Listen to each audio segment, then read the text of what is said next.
Greetings, travelers, and welcome back to another mod tutorial on Ars Magica 2. And yes, you'll see an extra little bit. Recent update to Draconic Evolution, separate mod, Brandon3055 is a mod author. Spotlight will be forthcoming as he finishes off the 1710, but one of the features are both Patreons and close contributors as myself. Got a nifty new thing. And it won't let me show you the back. They're dragon wings. Yes. I am beginning the transformation of the dragon, beginning with my little friend up there, and now with the wings. But I digress. So today's episode, we're going to take a step away from the spells for this episode. We are going to cover flickers. It's something I see a lot, and you can see some of my testing out here. It's a landmine out there.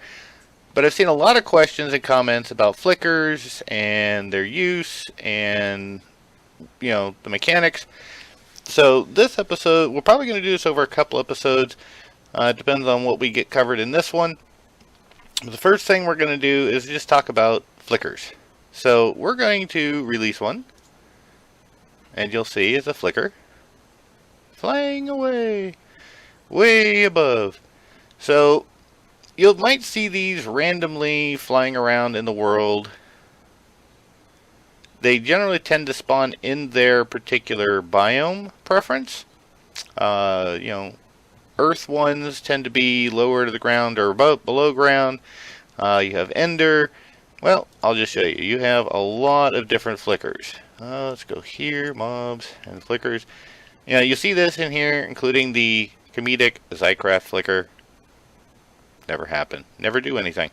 But each one of these have an affinity, and each affinity means they're going to be found in specific biomes. For the purposes of this, we're just going to spawn them randomly. But normally, if you look, you get real close, they disappear. You have to kind of be timing this just right. After you spawn, you will need a flicker jar. And we didn't catch him. See? Go there. Oh, we didn't catch him there either. We get close. Come on. Come on. Did we get him? Yes, we did. There you go. We caught ourselves the ice flicker. You can see, even having the jar ready.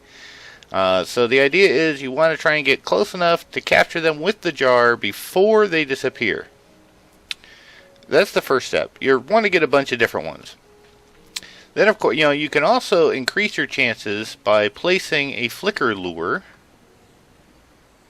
somewhere in the world and then powering it.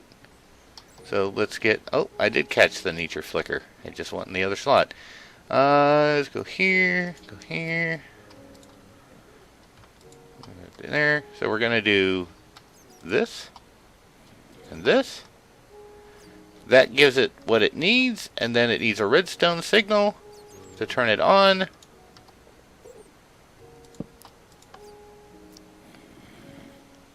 And while it's working, let's go here, and where's my staff for the Magi? You'll see it's got light Ethereum. It's building up. It will use that power in order to lure flickers, and as they show up, you can of course use a jar to get it, and it will tend to attract flickers that are, oh, see, there you go. The affinity is for the area. Was not ready for that.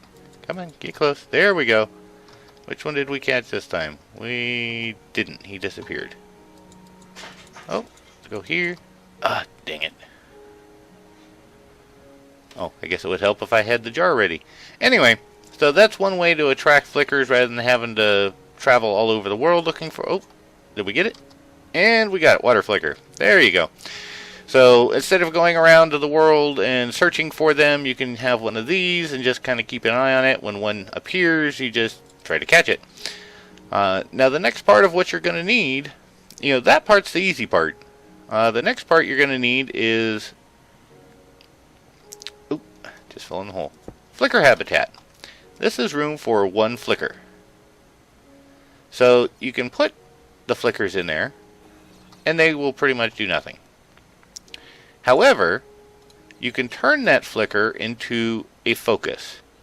So in this case, if you look at the focus, and we will go back here.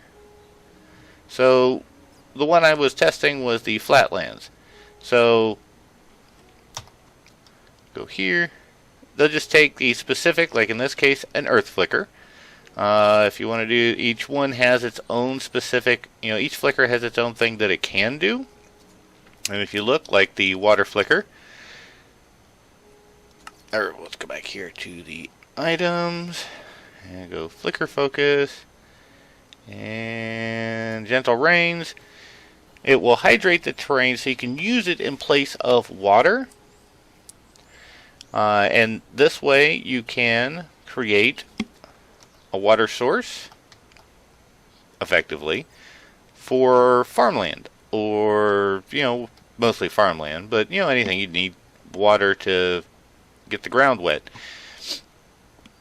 And so forth and so on. So like the earth flicker, the nature flicker, if you go here, go back, nature's bounty, this one will help plants grow, so, oh, I got another flicker flying over there from, oh gosh, I got a whole bunch of them. Oh, let's go see if we can catch another one. That one's a fire one. Don't have one of those yet. Come on, gimme, gimme, gimme. Ah, dang it. Oh, well. Yeah. Squirrel! So anyway, that's what you're going to do with the habitat. Now, in the case of this one, to show you, I used an earth flicker. And this one does flatlands. Now, this one doesn't need Ethereum. And you can hear it working. It will flatten an area within a 6-block radius. Actually, I had it more over in the center there, but we don't want it to do that because it's going to take out some of my stuff. So let's go over here and put it down in here. That way we don't worry about. So what you might want to do is, maybe have a battery set up that you can bring over here. So that it gets Ethereum. It'll run faster if you do that. Otherwise, it'll still run. Now, some of the other items, again, you have Nature's Bounty, the fishing, which helps with fishing, felled oak, which will harvest trees, and so forth. This is the automation aspect of Ars Magica. Now, the other side benefit with the flicker system is if you put more than one habitat together, they can actually help. So, for example, let's get over here. So there is a flicker that does for item transport. Let's go here.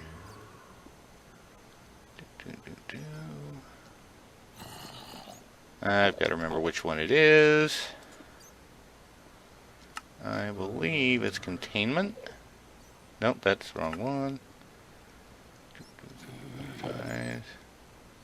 No, that's Moonstone Meteors. Item transport. So, what you're going to go here. That was this one. Okay, so we take the flicker for item transport. This allows for moving items, and you would effectively just link that to inventories.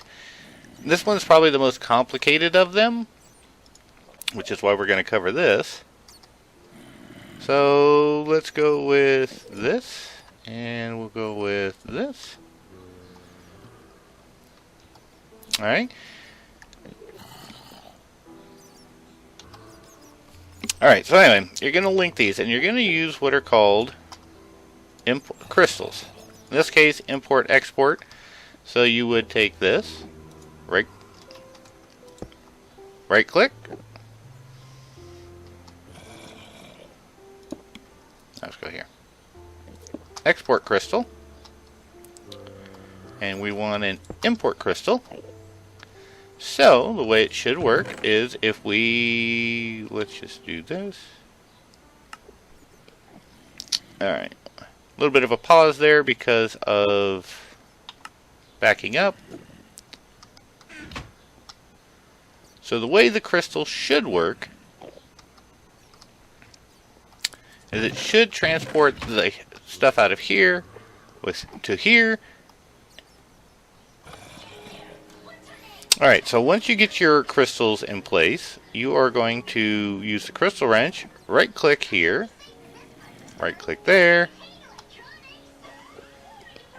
right click here, right click there, and it should begin to transport the items. Should. And of course it's not. That would make sense.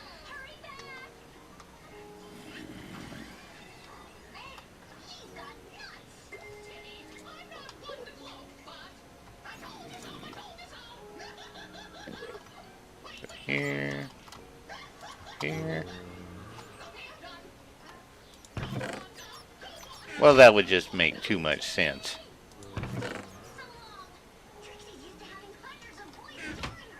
Let's try it backwards. Maybe it works like yep, there we go. Yeah, that makes sense. Okay, so apparently import-export isn't working, so import imports into the system, export exports out of the system. Very much like... Anyway, like most item transport mods apparently now, because that's what that represents. So as you can see, it's moving them over to this chest. Now some of the upgrades you can do, I'll go here. Oh, let me get back into creative. I was testing a couple of things. So you can do Arcane Flicker. So let's go this way. Find one in here. And if you put an Arcane Flicker in here, this will speed up their operation. And we are going to need a bunch more items, so let's just do this.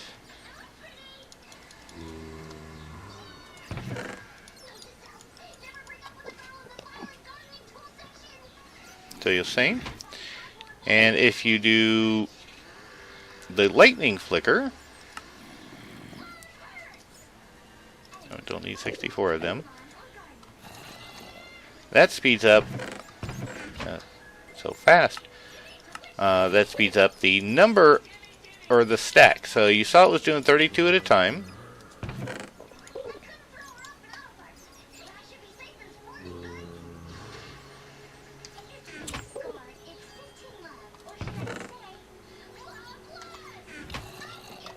And you'll see now it's pointing, if you kind of look, it's kind of oriented itself. That increases the number. So if you look in here, back to flickers.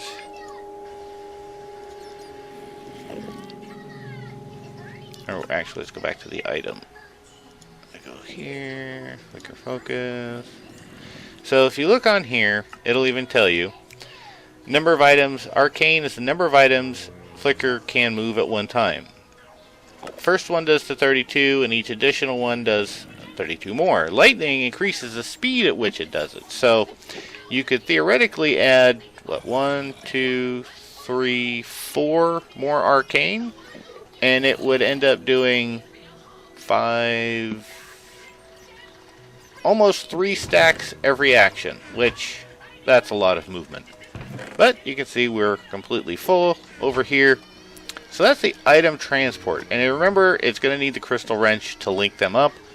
That was the part I missed. And now we're done over here. You can see it has flattened the entire area around here. So, you know, if you were looking for a way to, you know, like most people do, you find a nice little area that you want to live in. You want to build a farm, but you've got bunches of hills and plants and everything else. This flicker here will do well to help you smooth that area out.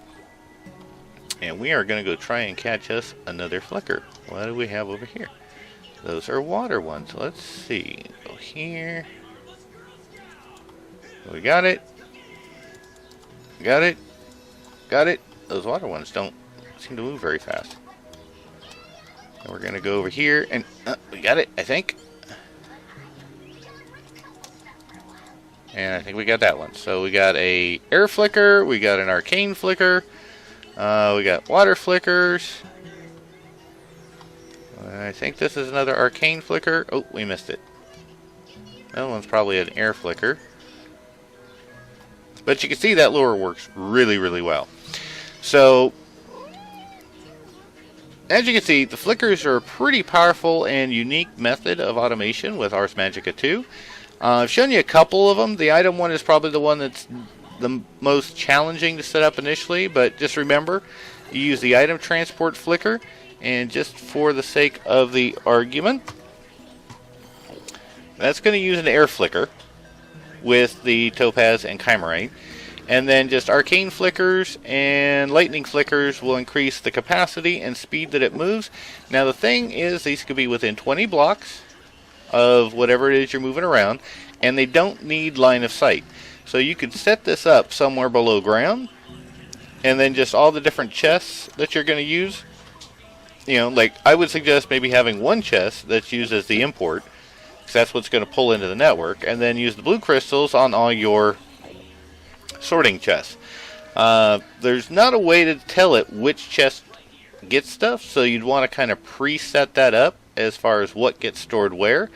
Otherwise it's going to kind of go closest, nearest chest gets first item, so keep that in mind. So if you're trying to sort it out, you'll have to do the sorting manually, but other than that, it will work fine. So I hope that helps you guys understand the flickers, and we're going to catch another one. Going to catch them all.